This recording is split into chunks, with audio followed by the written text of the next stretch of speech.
this phenomenon called refraction. How this change of speed is responsible for bending in situation of oblique incidence. Let's take a very practical situation. Let's say we have a situation where the two medium, that is one is road, other is sand, and there are two students. Let's call A and B. They are walking in oblique fashion towards the interface which is separating these two media, that is road and sand, with hand in hand, and they maintain this posture throughout the motion. Now it is very clear from the diagram that the student A will reach the interface first.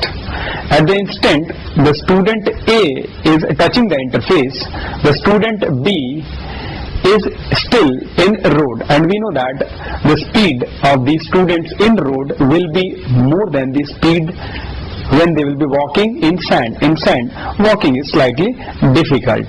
So here we have taken a situation where there is a change of speed of walking or moving of two students who are walking hand in hand, and we are attempting to understand how this change in speed will lead to bending. Now, the moment student A is touching the interface, that is, he is entering into sand, his speed will be slowed down. And the other student B, he is still in road. Now his speed is greater. Now the student A has slowed down, and student B is still walking with the earlier speed, that is his speed on the road. Now, by the time the other student reaches to the interface, that is, he enters into the sand, he would have traveled a distance which will be longer than the distance traveled by student A in sand. Now the figure is clearly very indicating that when both of them are in the other medium, that is sand, you find that bending has taken place.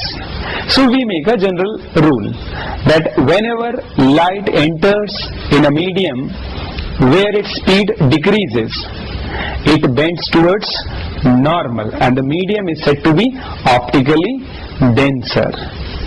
Now if we reverse the situation, that means this time these two students are entering into road. Earlier they have been walking into sand. We have just reversed the situation. So let's imagine these two students walking hand in hand on sand, entering into road. Now here their speed is going to increase. Now the student A will enter into road first, and the student B will remain on the sand, his speed being slower in sand. Now this time the distance travelled by the student A will be more than the distance travelled by student in sand in same time. That is, when both of them, A has already entered, when B enters into road, A has travelled a longer distance. Again, it is very clear from the diagram displayed on the screen that they are